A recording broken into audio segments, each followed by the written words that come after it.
bonjour à tous et à toutes. Bienvenue à ce deuxième podcast de Consult Auto. Je me présente, je m'appelle Steve Marc, président fondateur de Consult Auto et je suis accompagné dans le fond de notre expert, non seulement en sinistre, mais en réclamation, Stéphane Lachance. Bonjour Stéphane. Salut Steve. Yes, et ensuite on a nos deux invités, Tania et Robert. Bonjour à vous. Bonjour. Yes, donc aujourd'hui... la raison pour laquelle on est assis autour de cette table-là, c'est vraiment pour mettre à la lumière un peu ce qui se passe au niveau justement de l'industrie automobile, au niveau justement des mauvaises pratiques. Il y a des mauvaises pratiques qui se font dans tous les corps de métier, que ce soit justement en construction, etc., etc. Beaucoup de gens justement vont parler des mauvaises pratiques qui se font justement dans les concessionnaires, là, d'où la raison pour laquelle que j'ai créé Consult Auto. Mais là, on va même plus loin que ça, c'est qu'on parle par rapport aux services après-vente et aux accidents et à travers les compagnies d'assurance. On a des mauvaises pratiques aussi justement qui se fait directement là-dessus. Puis le but de ce podcast, c'est vraiment de mettre la lumière là-dessus. Donc Stéphane va être en mesure de pouvoir nous dire un petit peu c'est quoi qui se fait, en espérant que les gens justement qui nous suivent présentement sur Facebook, Instagram, YouTube, etc., etc., à travers le Québec, puissent être en mesure de pouvoir se relayer par rapport à ça. Dans le fond, c'est ça, exactement. Stéphane, est-ce que tu peux nous expliquer exactement c'est quoi que tu fais dans la vie? T'es qui, Stéphane? Moi, je suis un expert en réclamation automobile. Oui. À l'âge de 16 ans, 1994, j'ai fait un DEP en carrosserie. Oui. Je travaille dans l'industrie de la carrosserie depuis ce temps-là. En 2001, j'ai été faire une attestation d'études collégiales au Cégep du Vieux-Montréal en assurance de dommages. OK. Je suis devenu expert en sinistre à ce moment-là. Puis, au fil de l'expérience et du temps, j'ai ouvert ma compagnie il y a une dizaine d'années. Oui. En estimation de dommages. OK. On travaille pour les assureurs. Si toi, mettons, tu as un accident, oui. Ben, l'assureur nous engage pour aller faire un estimé sur ta voiture. Dans le fond, c'est ce qui détermine justement la définition d'un expert en sinistre, c'est ça?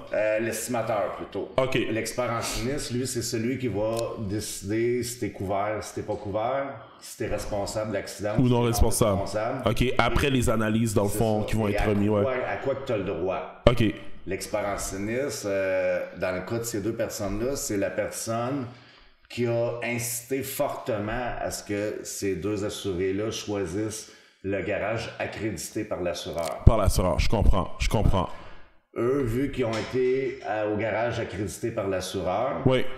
Et ils ont eu des problèmes suite à la réparation, c'est des réparations de mauvaise qualité qui ont été faites sur ces deux véhicules-là. Oui, qu'on va avoir la chance justement d'en parler un petit peu plus tard justement dans leur histoire, mais oui, continue. Mais eux m'ont engagé pour faire une contre-expertise sur leur véhicule. OK. Parce que les deux trouvaient que leur véhicule était mal réparé. Oui. Même s'ils connaissent pas ça, ils étaient en mesure de se rendre compte que c'était mal réparé. OK. Mais en faisant plainte à l'assureur, oui. Et même en faisant plainte à la bannière qui est CarStar, mais il y a un employé de CarStar qui s'est déplacé même pour venir revoir les travaux. Oui. Et cet employé-là a remarqué que la voiture était non sécuritaire. Oui. C'était un tombeau roulant. C'était dangereux de rouler avec cette voiture-là. C'est ça. Mais l'expert, pour sauver la face de sa bannière, a dit à Mme Gauthier que c'était des ajustements mineurs. OK, je comprends. Mais justement, Tania, est-ce que tu pourrais nous raconter ton histoire pour nous dire exactement c'est quoi qui s'est passé? Parle-nous de ça un peu. Ça a été une bonne expérience parce que la première expérience que j'ai eue avec les assurances de toute ma vie en 26 ans, j'ai eu une fois à faire affaire avec les assurances, puis c'est ce cas-là justement. OK. Donc, c'est une belle initiation d'avoir un accident non responsable au moins. Donc, ensuite, j'ai envoyé mon auto chez la compagnie référée par mon assurance. Ouais. Donc, je pensais que c'était de confiance, tu sais. Moi, que je connais pas ça, j'ai dit oui tout de suite, c'est sûr. Là, je connais pas de carrossier non plus. Il y a pas beaucoup de gens qui ont des carrossiers personnels qui peuvent faire confiance. Qui connaissent, oui, parce qu'on c'est fait pas souvent affaire avec... On n'a pas un accident tous les 6 mois. Puis une chance, c'est ça. Là. Oh. Donc, c'est ça. Première expérience que j'ai eue, c'était chez CarStar. Ils l'ont envoyé chez CarStar pour faire évaluer. Déjà, ça a pris 1 mois et demi avant que j'aille ma voiture. Déjà, ça a été très long. Puis l'évaluation, moi, j'ai pas à m'en mêler, donc ils m'ont prêté une voiture de location en attendant. Donc, moi, j'ai attendu que ma voiture soit prête. Ouais. Puis une fois qu'elle était prête, j'ai été la chercher. Je voyais qu'il y avait des choses qui fonctionnaient pas, entre autres des choses visibles comme l'eau coulait dans la valise. Tu sais, moi, j'ai eu un choc à l'arrière de la voiture. Ouais. Donc, c'était toute la valise, les ailes et tout qui avait été touchées. L'eau coulait dans la valise. L'eau coulait dans la valise, puis je voyais que la valise n'arrivait pas juste avec les ailes. Mais encore là, est-ce que c'était comme ça à la base? Je pense pas, parce que c'était comme... Ça avait l'air croche.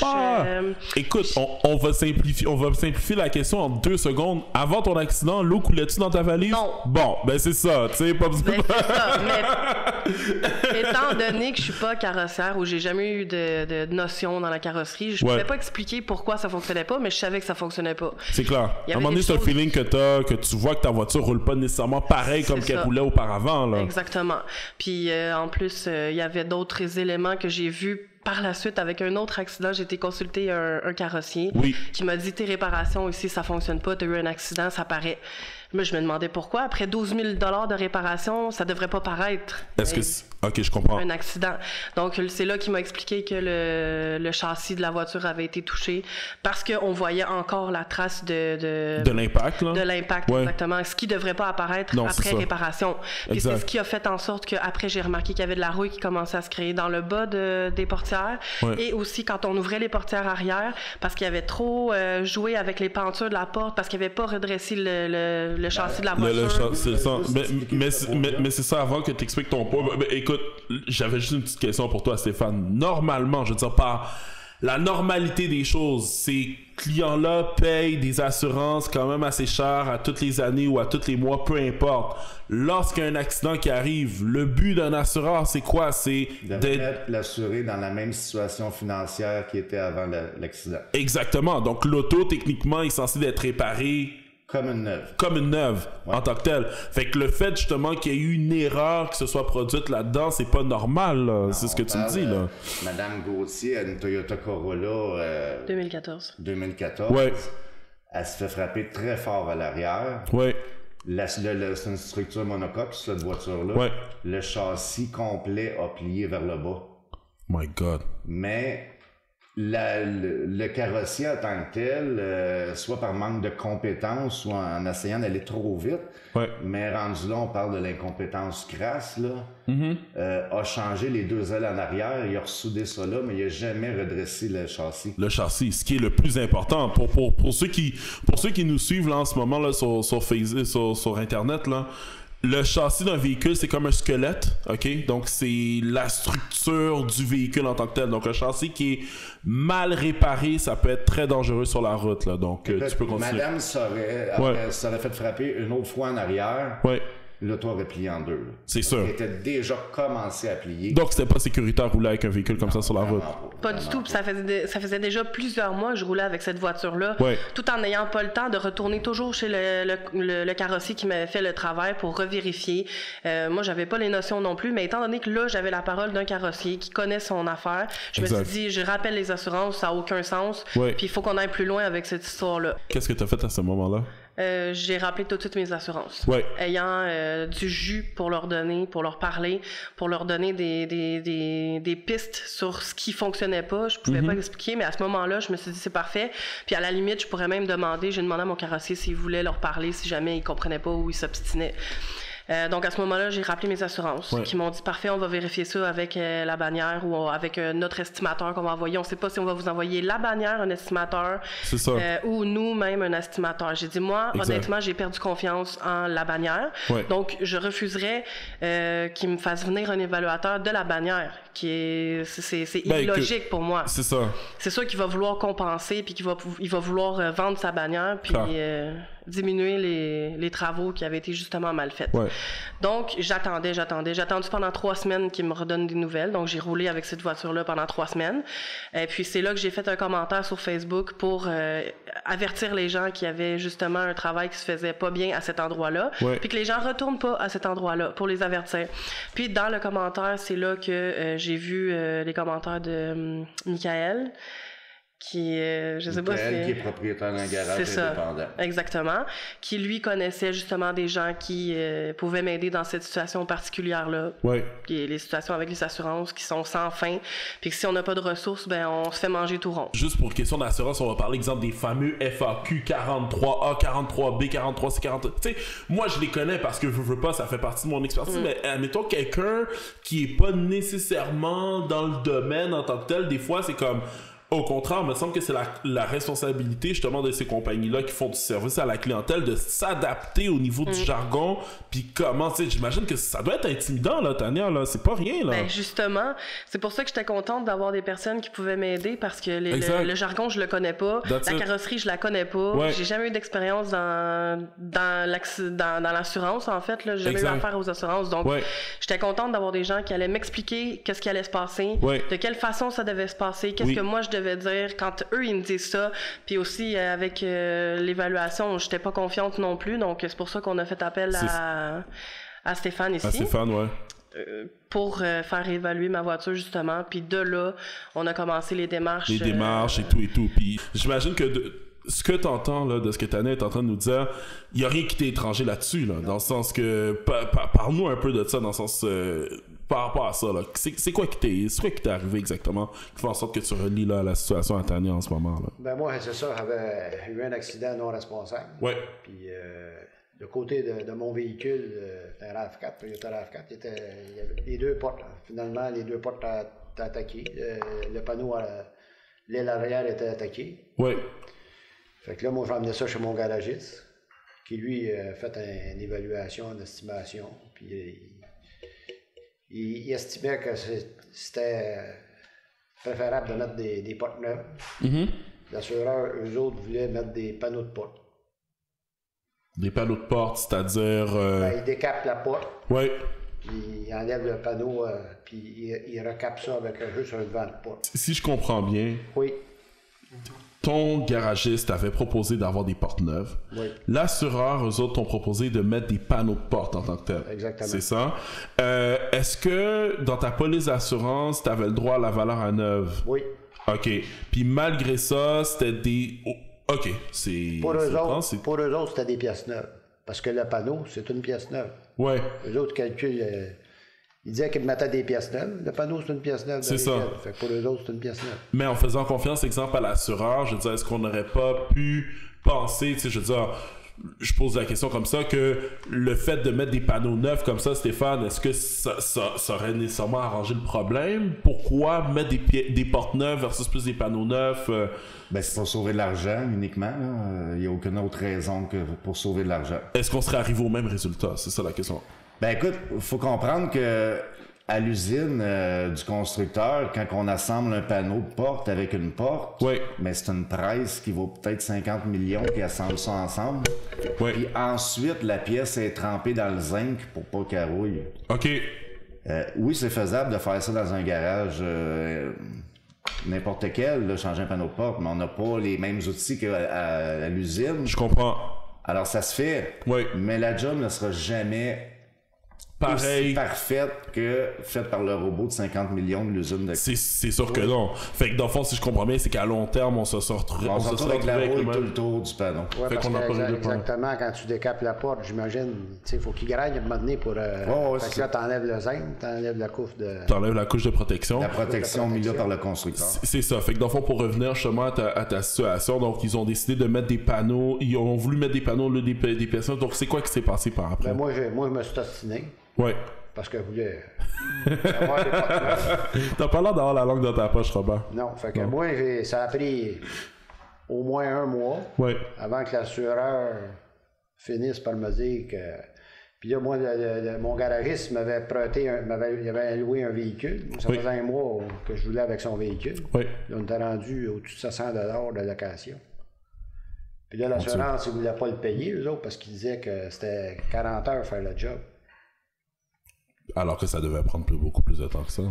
Ouais, c'est parce que ça faisait 3 semaines que l'auto s'ostinait avec l'assureur, il n'y avait aucune réparation de commencer. Ouais. Fait que dans le fond, vas-y. Fait que là, l'assureur me dit, on va le payer, votre garagiste, sa location. Mais pour payer sa location, il faut vous emmener votre véhicule chez notre réseau confiance, notre réparateur de nous. Puis ça, c'est-tu quelque chose qui se fait de manière très instantanée, dans le sens que quelqu'un fait un accident, automatiquement, les assureurs... Parle-moi de ça, c'est-tu comme ça que ça fonctionne habituellement? Ben, Steve, je peux t'en parler en masse. Ouais. J'ai été expert en sinistre chez... Dans le temps, ça s'appelait ING, ouais. qui est maintenant rendu Intact Assurance. J'étais expert en sinistre. Et dans le temps que je travaillais là, on avait des concours à l'interne au niveau des experts en sinistre, que celui qui réussissait à envoyer le plus de voitures dans le réseau confiance... T'es-tu sérieux? faisait tirer une télé à la fin du mois. My God! Fait que nous, en tant qu'experts en sinistre, on était fortement encouragés à sortir tout véhicule qui est dans un garage indépendant. Exact. Et l'amener dans un garage accrédité par nous. Par vous, Parce qu'on sauve des frais si on fait ça. Puis nous, ben, en tant qu'employés, on voulait gagner à la TV. Ben, tout le monde veut la TV.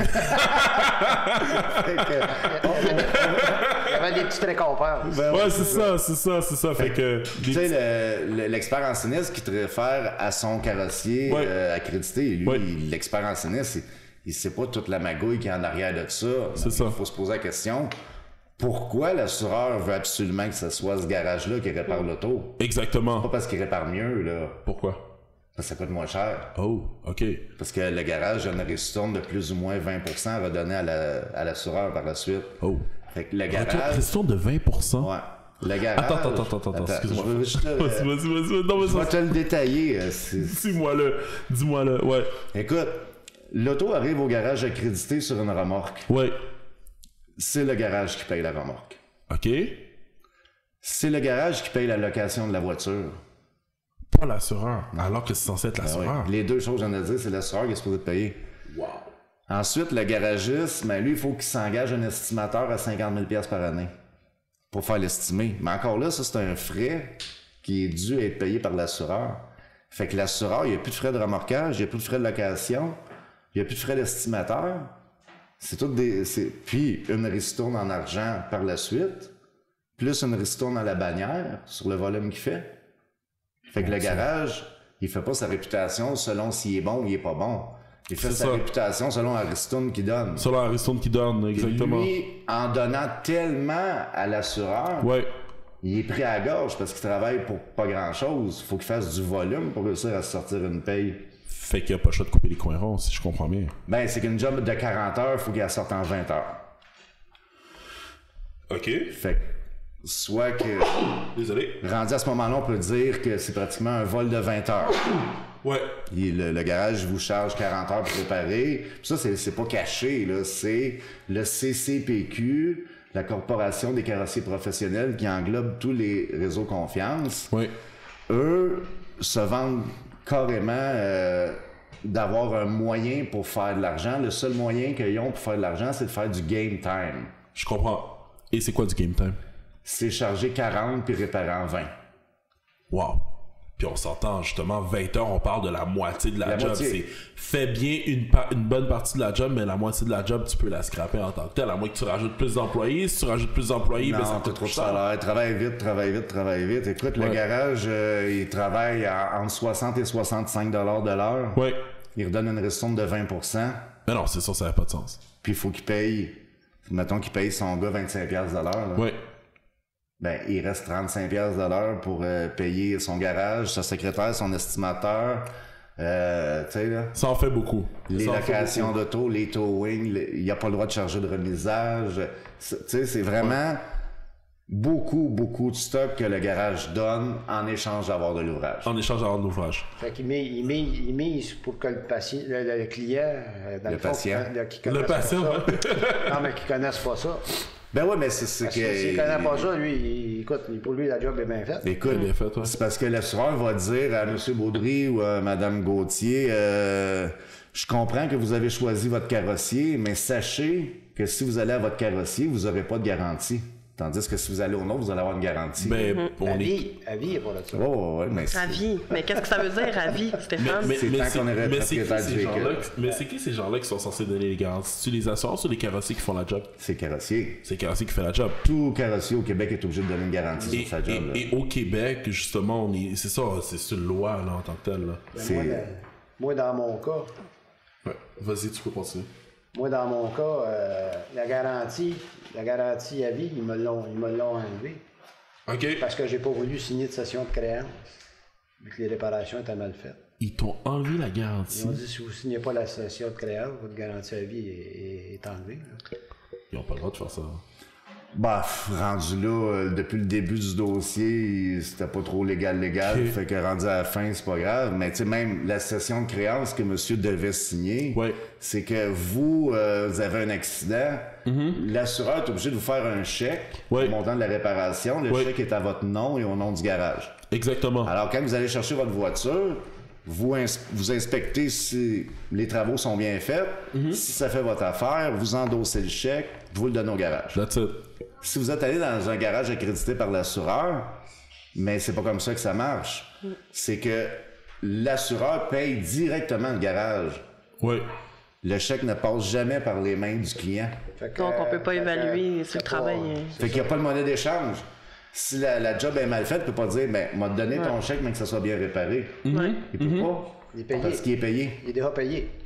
Puis aussi, j'aimerais ça, moi, juste faire un point sur la garantie à vie. Écoute, la garantie à vie, ça couvre la brillance de la peinture, point final, tant que vous êtes propriétaire de l'auto. Ce qui est rien, dans le fond, parce que moi, si on regarde mon cas, ils ont enlevé toutes les zones de protection, tu sais, de soudage et tout. Donc, tout aurait rouillé, finalement. Après quelques mois, quelques années, tout aurait rouillé. Temps, là. Oui, mais moi, ça. je pensais que j'étais garantie à vie, donc je pense que je suis protégée, mais finalement, c'est juste sur la peinture. Donc, tout aurait rouillé, mais j'aurais été responsable de toutes les réparations. De la peinture. La brillance de la peinture et non sur le travail en tant que tel qui a été effectué. Ben, comme le travail de madame, là, après 3 mois, on avait des galettes de potée qui cassaient puis qui recommençaient à faire surface et tout et tout. Mais... Non, mais il y avait tellement épais de mastic de réparation du poté. Quand t'en mets trop épais, ça craque. Ah, ok, je comprends. Sur son auto, c'était craqué. Après quelques semaines. Là. Puis moi, dans mon cas, le mien, mon véhicule, il était fumé à grandeur, excepté le côté qu'il avait peinturé. Ben, tu sais, pour comprendre, c'est que c'est fait vite. Je comprends. Tapé vite, peinturé vite, réparé vite. Puis, dans le cas de madame, c'est comme ils ont sauté l'étape de remettre le char droit avant de le réparer. Oui, de réparer le frame comme il faut. Dans le cas de monsieur ici. Ben, c'est plutôt qu'ils ont collé les panneaux de porte croche. Fait qu'un coup que le panneau de porte, il est collé croche. Il n'y a plus rien à faire. Il n'y a plus rien à faire. Les moulures, les tourbelles, ça n'arrivait pas. Il y avait 3,16 de différence. Un RAV4, là, il y a des grosses moulures qui font le tour des roues. Là. Oui, ben oui. Puis là, les moulures n'arrivaient plus que les moulures de la porte. Là, il voulait ajuster ça, mais tu peux pas ajuster ça. Tu peux pas ajuster ça, là, c'est impossible. Là. Parce que c'est posé croche. Ça marche pas. Le panneau, il était collé croche, il n'y avait plus rien à faire. Puis, oh mon Dieu, ben une chance Stéphane que t'étais là. Ben ouais. Une chance que t'étais là, puis justement, parlez-moi un peu de la résolution. C'est quoi qui s'est passé? Qu'est-ce qui a fait en sorte que les problèmes de votre côté, parce qu'à la fin, la raison pour laquelle on est assis autour de cette table-là, c'est pas nécessairement juste pour jouer la victime, mais pour dire aussi justement, c'est quoi qui s'est passé à la fin? Moi, dans mon cas... Comment ça s'est résolu? Ben, Stéphane est rentré dans le dossier. Monsieur Georges Vénéreux, j'ai eu de l'aide pour m'aider à...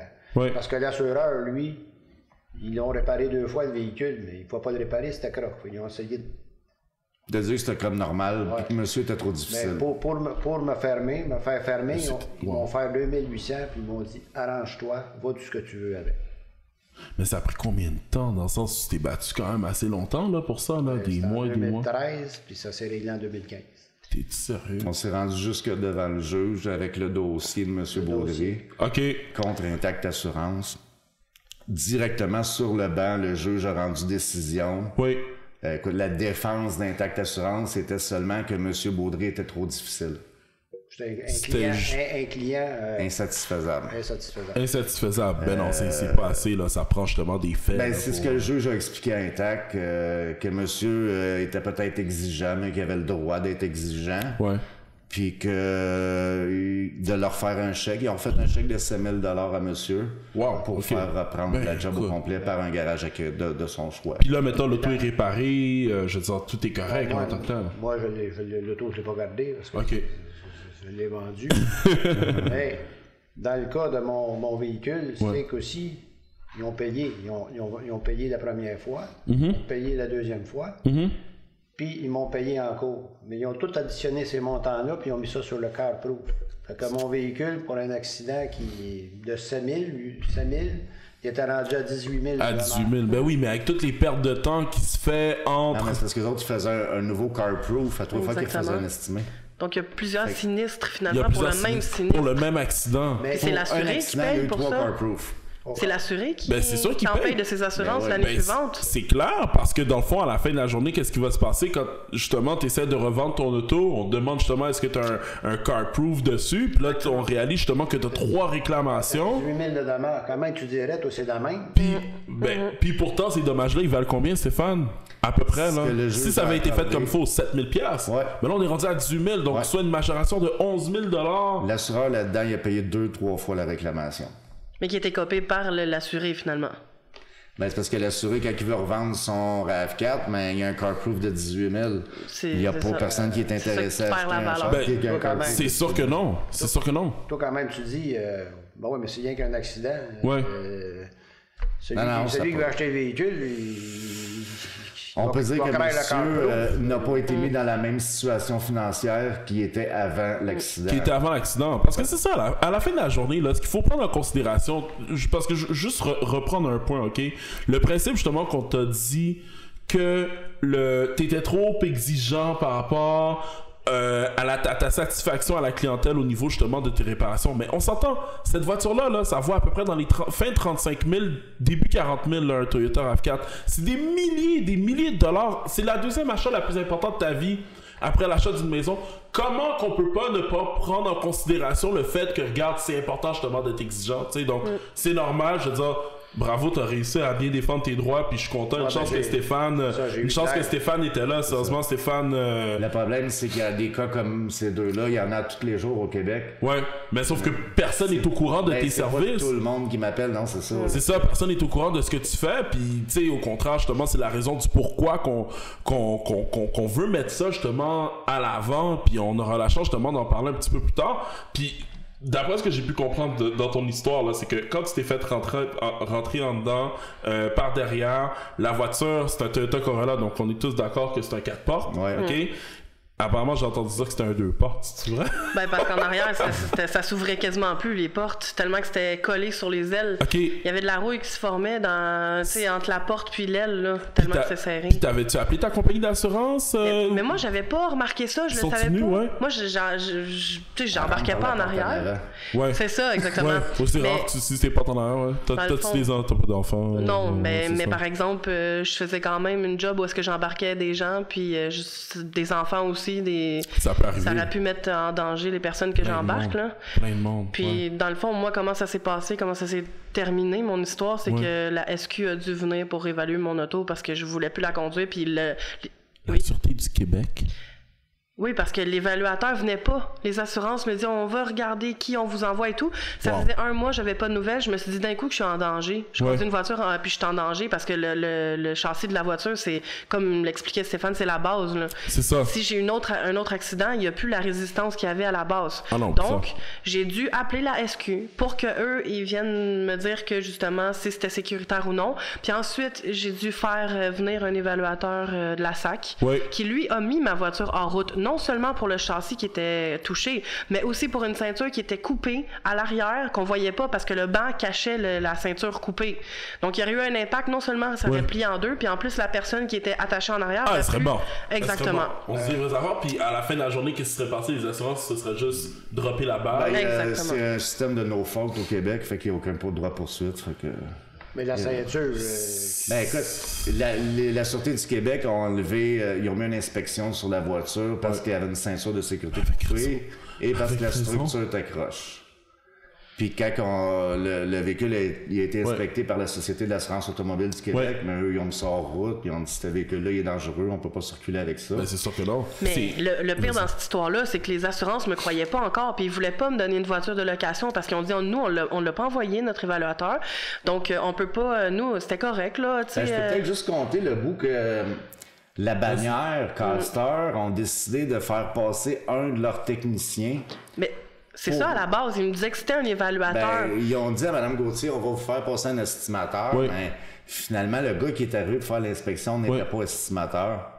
Il travaillait pour... C'était, sur sa carte d'affaires, c'était marqué spécialiste des opérations. Comme ça ne dit rien, là. Un titre inventé, là.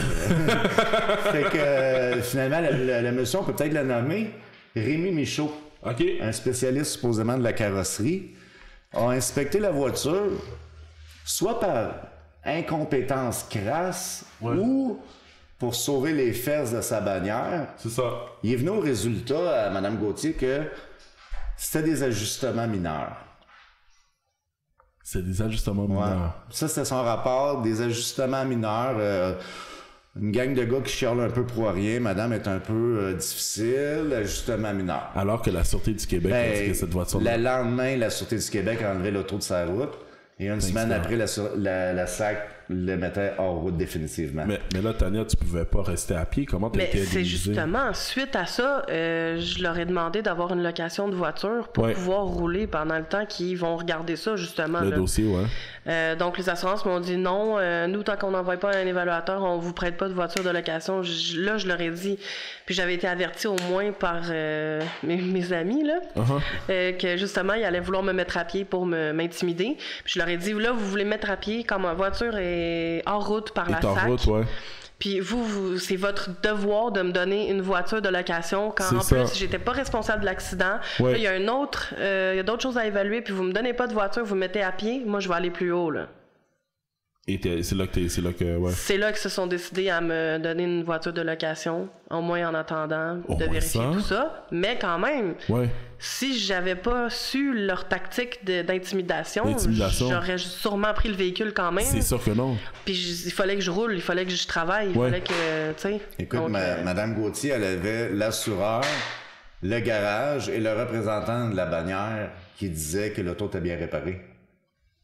Comment qu'elle peut faire montrer le contraire? Puis pourtant, tu payes pour des assurances, puis le but de l'assurance, c'est justement de faire en sorte que... Pardon? Non, mais je parle... je vais juste parler mon Dieu, de la définition dans le dictionnaire. Techniquement, tu payes une assurance. L'assurance, c'est pour avoir la tête reposée, mais finalement, t'as pas la tête reposée. Il faut que tu te battes continuellement. Puis, dans le fond...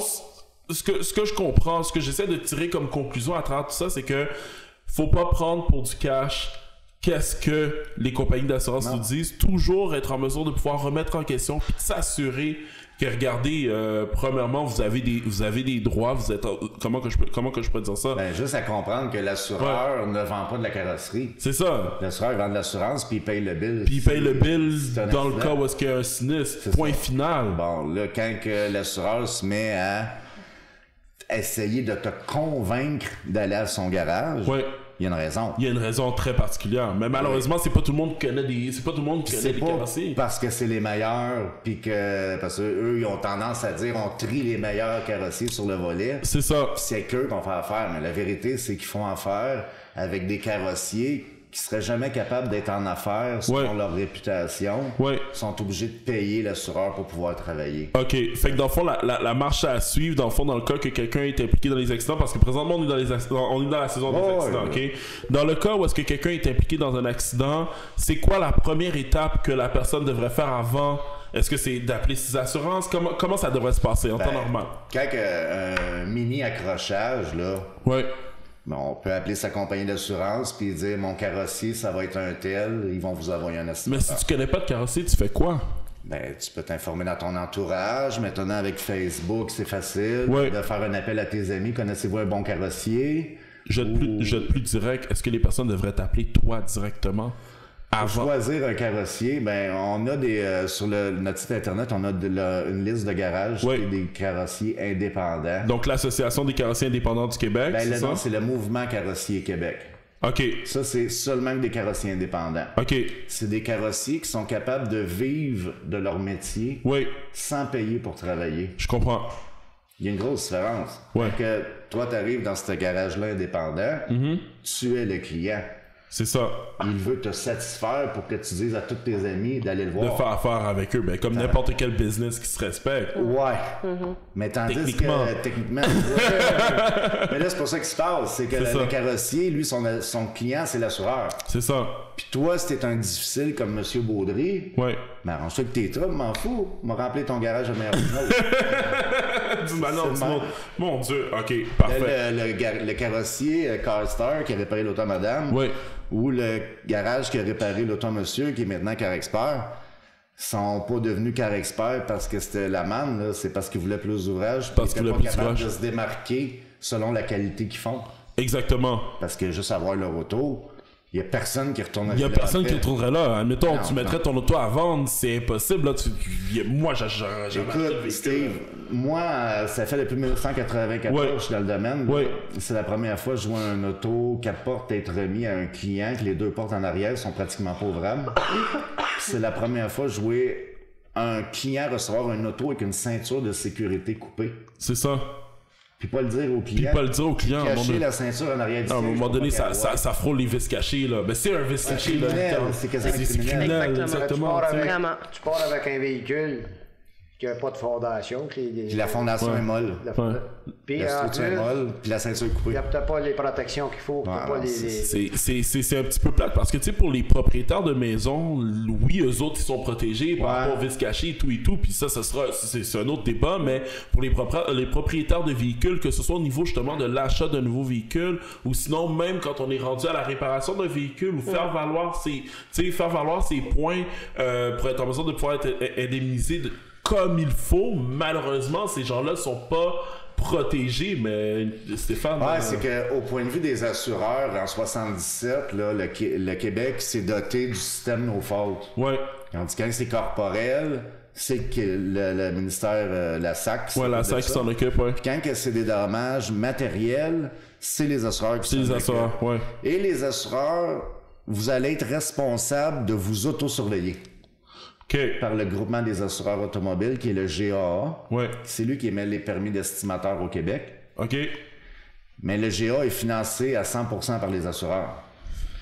Fait conflit d'intérêt. C'est comme gros conflit d'intérêt. C'est de le dire, conflit d'intérêt, c'est clair. Fait que si on lit la loi de l'assurance automobile du Québec, c'est clairement inscrit à l'article 171 que l'estimateur doit être neutre et indépendant lors d'un sinistre. Exactement. Pour pas prendre avantage de l'assureur, pas prendre avantage du client. Tu sais, neutre. Mais si on regarde dans le cas de madame, il n'y a jamais un estimateur de la compagnie d'assurance avec un permis du GA qui est allé voir ça, là. C'est le carrossier lui-même qui a fait ça. C'est le carrossier lui-même qui a fait ça. Lui-même. Puis si on regarde ça, en fait, mon cas, sûrement que ça aurait été une perte totale. Ouais. Avec tu sais, justement, le châssis qui avait été touché, ça aurait ajouté des coûts, puis ça aurait sûrement été une perte totale. Mais si c'est lui-même qui évalue, il va vouloir 0 ou 12 000. C'est un conflit d'intérêt. C'est un conflit d'intérêt tout de suite déjà là en partant. Là. Écoute, mais oui. Moi, personnellement, j'ai un permis d'estimateur du GA. J'ai un code de déontologie. Puis dans mon code de déontologie, c'est écrit clairement que je ne dois avoir aucun lien, quel que ce soit, avec toute entreprise qui s'adonne à la réparation automobile. À la réparation automobile, exactement. Fait que le carrossier ne peut pas avoir de permis du GA. Mais l'assureur, en échange de ristournes, des petites enveloppes. C'est beau, fais ton estimé toi-même. Puis là, le garage, lui fait l'estimer lui-même. Puis là, ben, quand tu fais ton estimé toi-même, tu décides du montant du chèque que tu vas recevoir. C'est ça, ok, je comprends. Fait que dans le fond, écoute, on va conclure par rapport à tout ça. Pour les gens justement qui ont vu cette vidéo-là, je suis sûr qu'il y en a beaucoup parmi d'entre vous qui vont se sentir concernés, qui se sentent concernés par rapport à ça. Est-ce qu'ils peuvent te contacter directement? S'ils ont été victimes, dans le fond, des mauvaises pratiques des compagnies d'assurance, ils peuvent aller te contacter et tu vas être en mesure de pouvoir... On peut s'occuper d'un dossier au moment que la personne a un accident. Puis qu'elle a de la misère avec la réparation, ou n'est pas en accord avec la réparation, ou n'est pas d'accord avec la valeur marchande du véhicule, n'est pas d'accord avec l'assureur, finalement. Nous, on s'implique pour donner un avis juste et indépendant. Excellent. Ben écoutez, c'est parfait. Donc ici, Stéphane Lachance, merci beaucoup d'avoir été parmi nous, Tania et Robert. Donc, ce qui conclut, dans le fond, le podcast d'aujourd'hui.